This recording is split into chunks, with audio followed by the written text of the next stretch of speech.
This is Steve Zeltzer with WorkWeek. I'm with Mikyung Ryu, and she is the international representative of the Korean Federation of Trade Unions, which is an important trade union federation in Korea, which has been organizing to defend the entire working class in Korea. It has a long, rich history of struggle. So welcome to our show. Hi, everyone. So maybe you can talk about your struggles. You say that there's strikes all over Korea right now. There's a major upheaval going on among Korean working people. What are the concerns of the Korean working people now about their issues? Yeah, like in many other countries, workers are suffering from the result of the COVID-19 pandemic, especially the health crisis and the employment and income crisis, and especially the impact in terms of income and employment security is concentrated on many precarious workers, like in many other countries. So today is the last day of the Chuseok holiday, the autumn moon festival. But even during the holiday, many workers are fighting on the street to get better employment protection and the conversion from the precarious employment status into the regular status. And this issue of temporary work, gig economy, is a big issue. And have employers used that? I know in the United States, they've used that to get rid of permanent workers. Is that the case in Korea as well? Yeah, that's true. Especially since right after the IMF financial crisis, the labor law allow many forms of precarious employment, and so this is the phenomena even happened even before the pandemic. But the pandemic highlighted the bad working conditions and little protection of the precarious workers, because many of the frontline workers, especially the workers who have to work during the pandemic, are precarious workers and so-called bogus self-employed. For example, the delivery workers and parcel delivery or food delivery workers are most of them are under the fake or bogus self-employment status. So their workload and the working hour are extended unlimitedly during the high level of social distancing, but they are not protected by any social security, including the industrial accident security, and they are not protected by the Labor Standard Act in terms of the working hour and other forms of working conditions. And the issue of protection of workers, COVID, PPE, I know that the healthcare workers were engaged in a big struggle to make sure that hospitals provided PPE, their members were protected. Is that still continuing in Korea? Actually, at the first stage, the lack of PPE was the problem, especially among the workers non-health, how do you call it,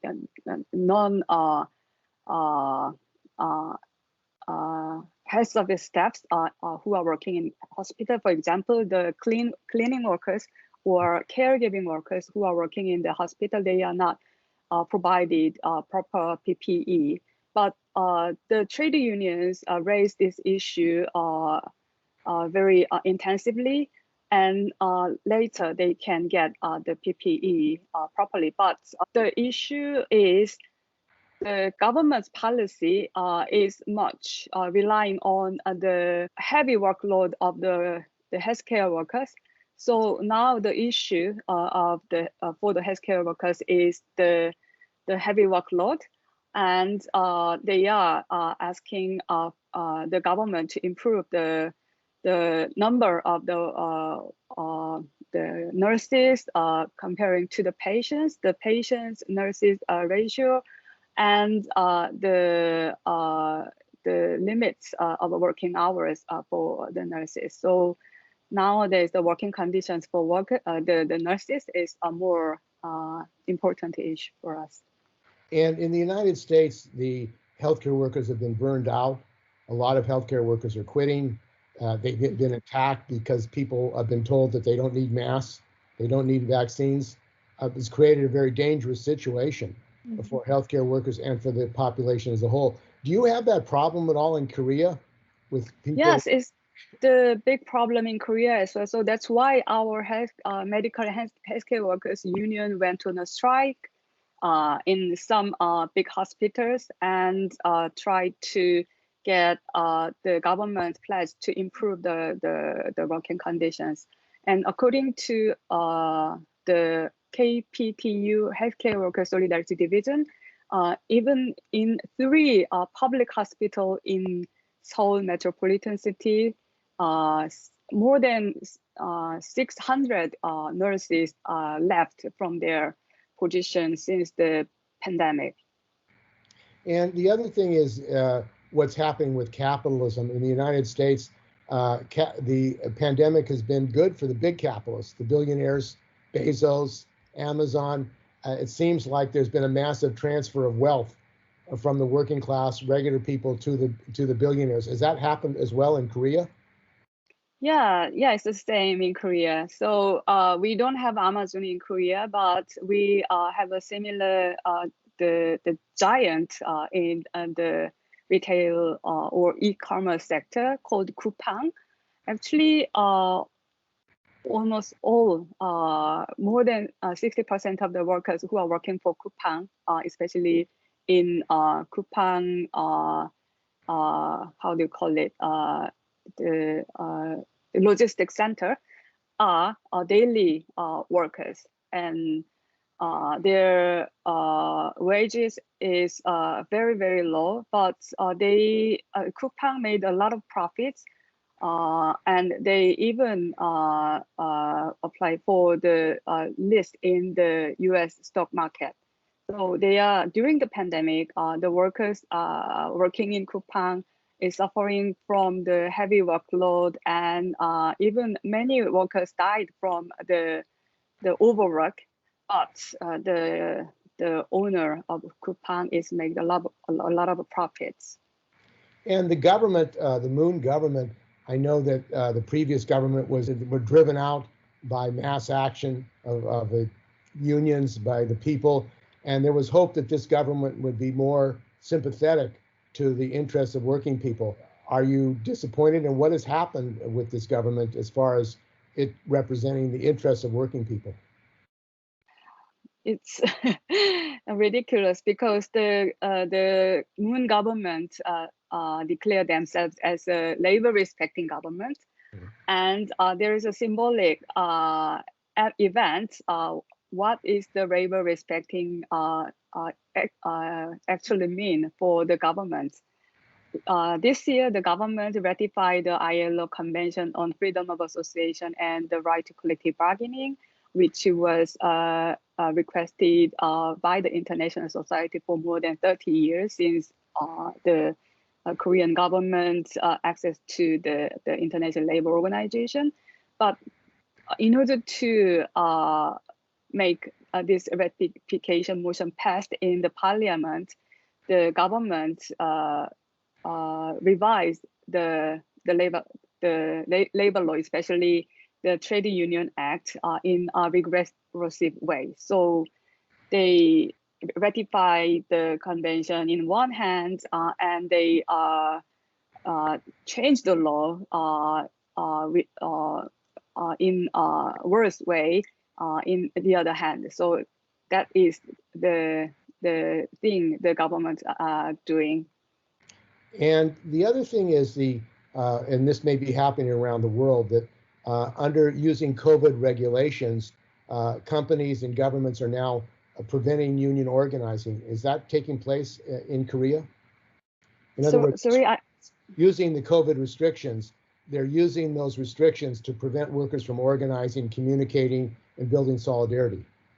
Is that taking place in Korea? Yes, we can say yes in some way because we have never gone for the lockdown, but the government is heavily relying on the sacrifice of the working people and the self-employed by the strengthening of the social distancing measures. And when you look into the details of this social distancing measure, is especially targeting for the demonstration and rally, because the highest level in under the highest level of social distancing, you can hold a kind of indoor meetings or business events or a press conference, but you cannot hold any protest with the participation of more than one person. So only one person protest is allowed during the level 4 of social distancing. So this measure is, I believe, the violation of the international human rights standard, saying that the health guidance and the protection for the fundamental rights should be combined. But the government of Korea is sacrificed the fundamental rights, especially for the fundamental rights of the workers to the free assembly on peaceful demonstration, to raise up their voices on the issues they are facing. And this effort to suppress democratic rights of trade unionists, unfortunately, there's a long history of that in Korea in the past against the unions and the KCTU. You think it's stepping up now because of the rising militancy in the trade union movement in Korea, that more and more workers are joining unions and want to have a strong union to represent them? Yeah, especially after the candlelight protest for the impeachment of the previous government and the President Park. Many people want to bring democracy in their workplace, and they found the union establishment is the best way to do that. So since since the 2017, especially for the last 3 years, the membership of the KCTU is rapidly increased, and now we are representing more than 1.1 million workers in Korea. And according to the survey conducted by the Korean KCTU Research Center, most of the new members of the KCTU has some background like precarious employment and women workers and young workers. So now around 40% of the whole KCTU membership are precarious workers and women workers. And we're talking with Mikyung Ryu. She's the International Director of the Korean Confederation of Trade Unions. So this growth of the trade union movement in Korea has probably been very encouraging for the KCTU, that the workers are beginning to organize and see unions as a necessary tool, a necessary organization to defend their rights. And the marches, the march that you had, the president of the union had to, why don't you talk about that march and what the issues were in that march of 8,000 workers? You mean the march on 3rd of July of this year? Right. Yeah. The issue was very simple. It is the under 3 major agenda for us. The first one is the fundamental labor rights for all workers. Under the current Trade Union Act, even after the ratification of the ILO Convention number 87, the workers who are in non-standard forms of employment, like a gig worker, gig economy workers or platform workers, they are not covered by the Trade Union Act. Means it's very difficult, almost impossible for the platform and the non-standard forms of workers to form a union. And especially it's very hard for them to negotiate with their real employer because of the narrow definition of a worker and the employer under this law. So the trade union law is limited, applied in a limited way. And the Labor Standard Act is cover only workers who are working in a workplace with more than 5 employees. And there are lots of small and micro-sized enterprises in Korea. So many workers are not guaranteed even a very bottom line of the legal protection. So we asked for the fundamental labor rights and the labor law protection for all workers, regardless of the size of workplaces and regardless of the employment status. And the second issue was about our future challenges facing the climate changes and the transition to the digital economy. The existing regulation is very limited to protect the interest of the workers, especially during the transition period. So we are requesting the just transition framework to get have the bigger voices of the workers and trade unions during the transition.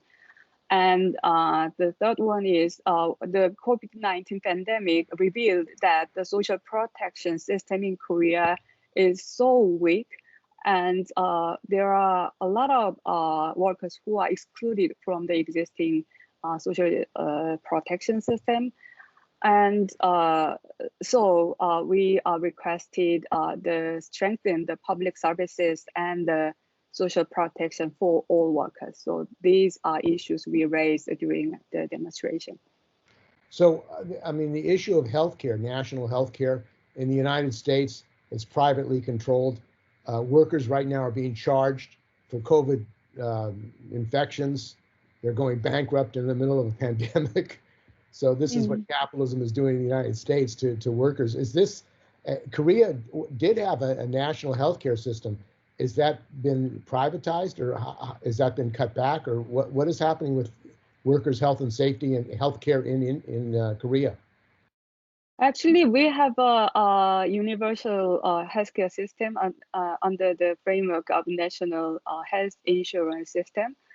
It's mandatory for all workers, regardless of their employment. Actually, there are 2 types of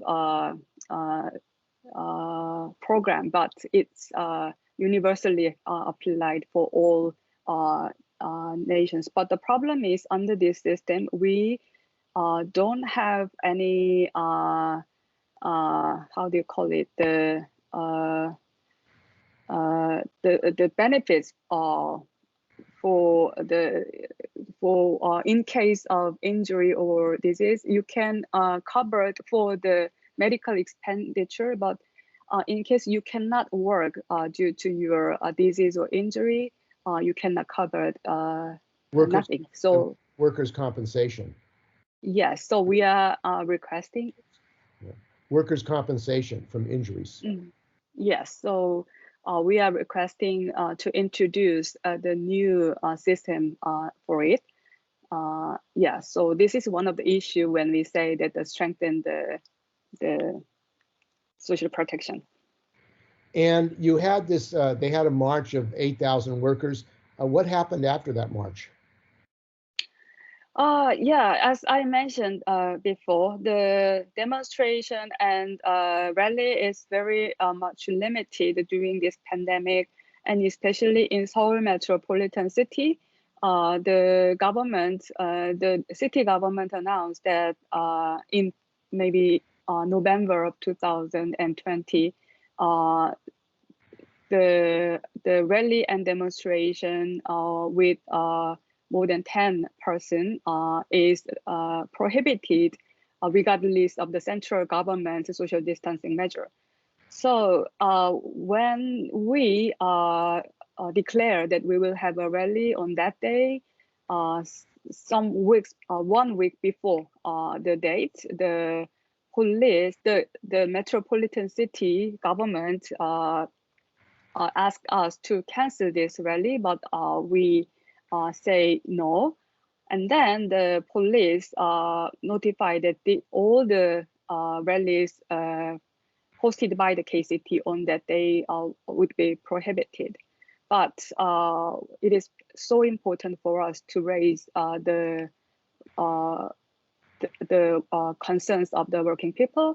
So the Central Executive Committee of the KCTU decided to go forward. So we called the members together in some area of the city center.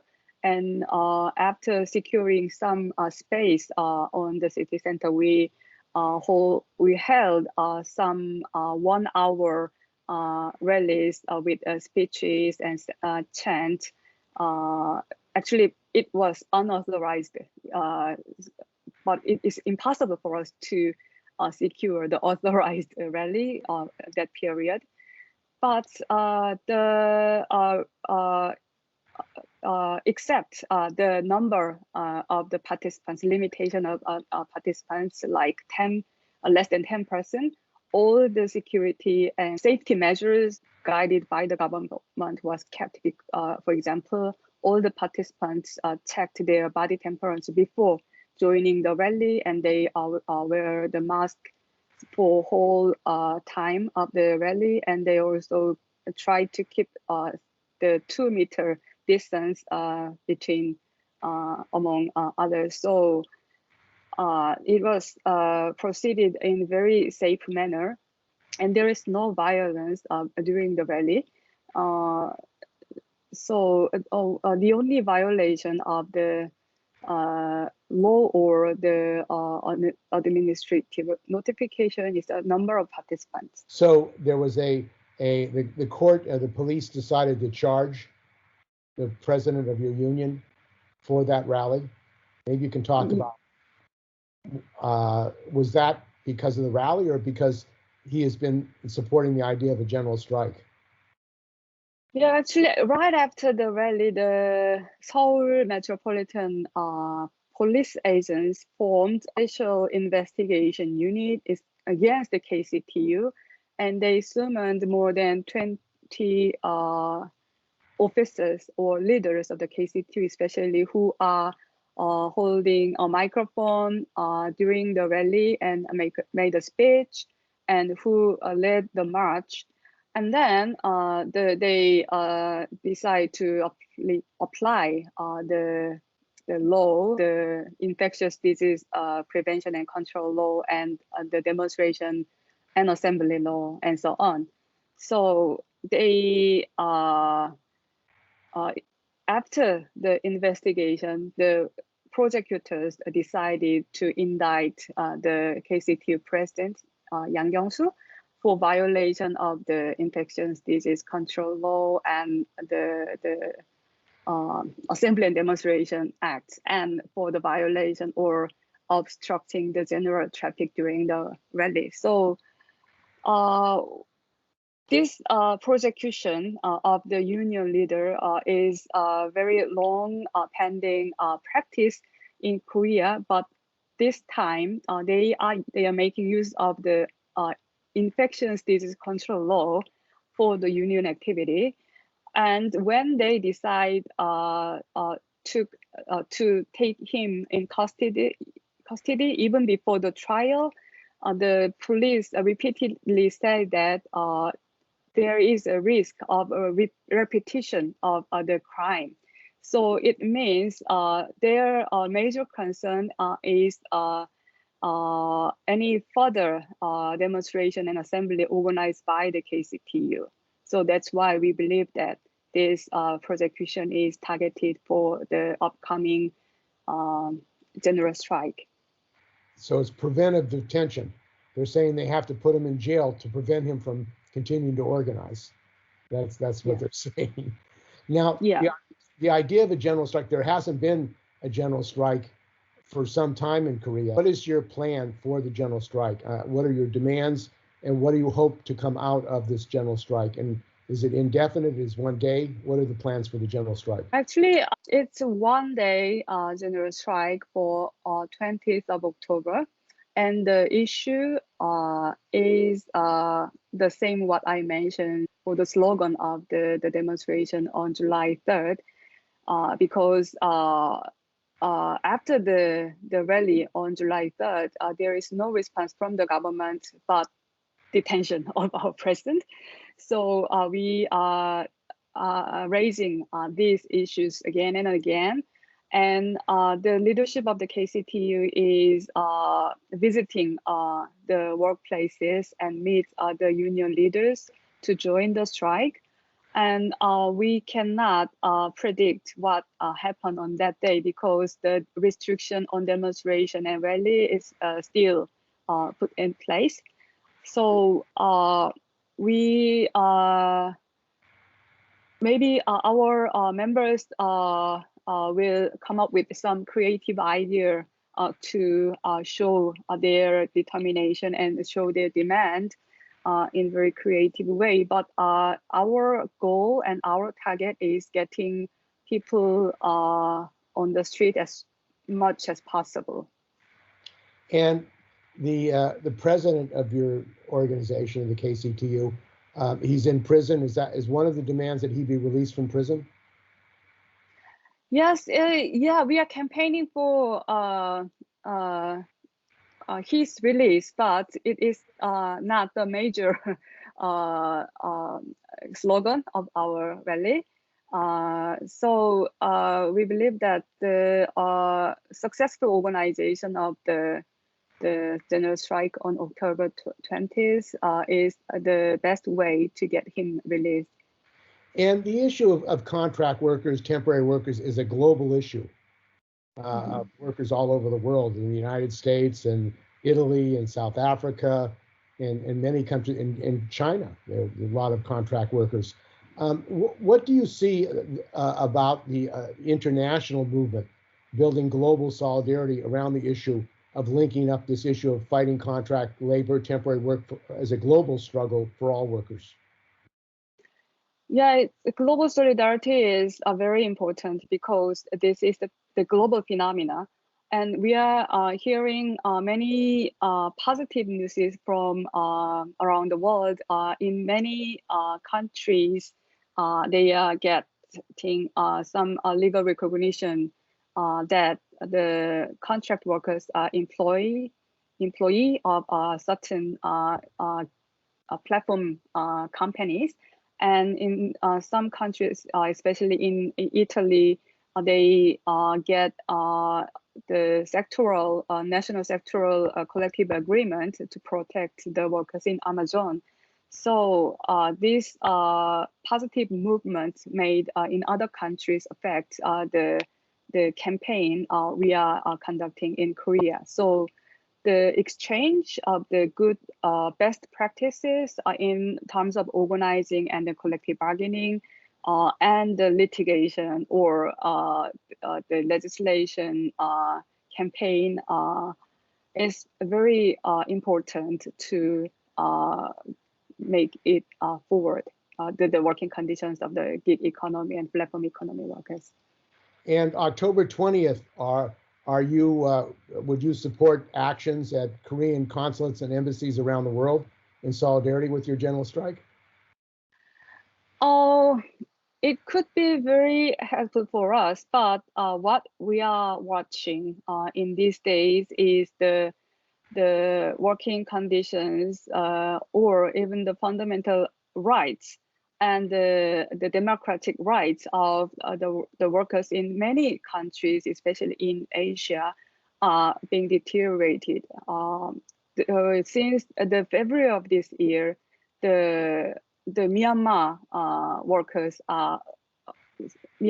cannot exercise any fundamental rights under the military rule, And the other day, the Hong Kong Confederation of the Trade Unions forced to decide to take some steps for dissolution of the organization under the heavy pressure from the authorities. So I don't think the supporting international support for the KCTU struggle is not the priority of the international movement. So we, KCTU, are also organizing some solidarity actions for the workers who are struggling for their fundamental rights in many other countries.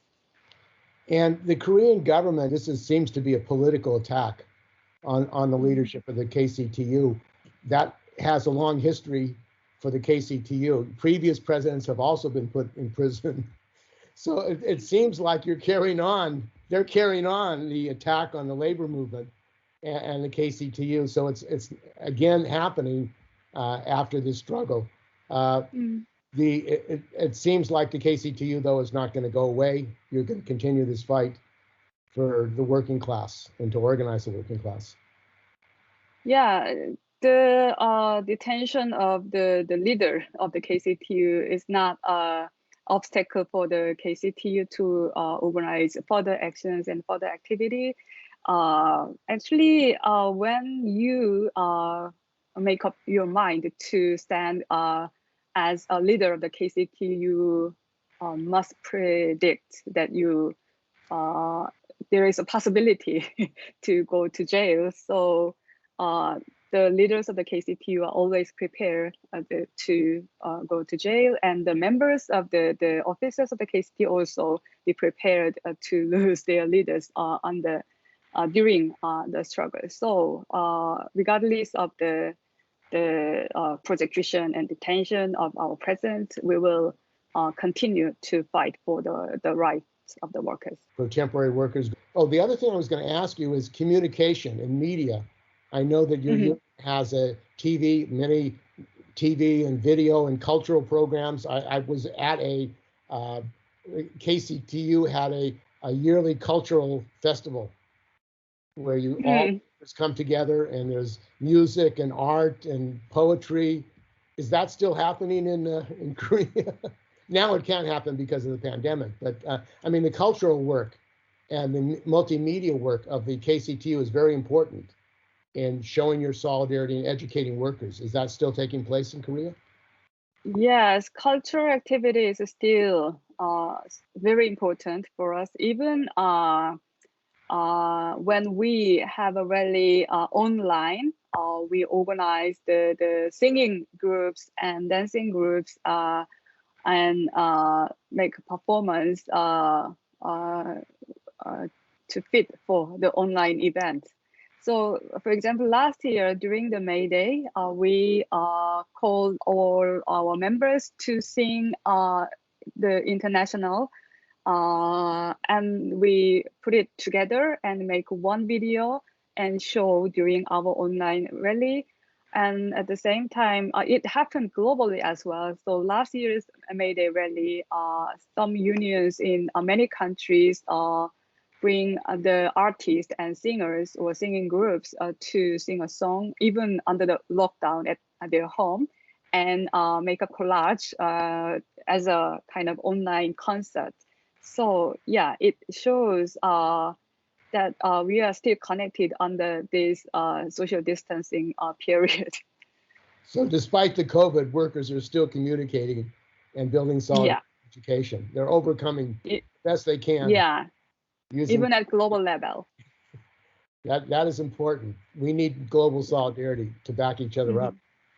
Good. Well, I want to thank you for joining us, and we'll work to build solidarity and education about your struggles. So it's important, and Korean workers have led the way globally, actually, your struggles. It's important for all workers around the world to support the struggle of international solidarity with our brothers and sisters in Korea. Thank you very much for joining us on WorkWeek. I hope that your struggle is successful.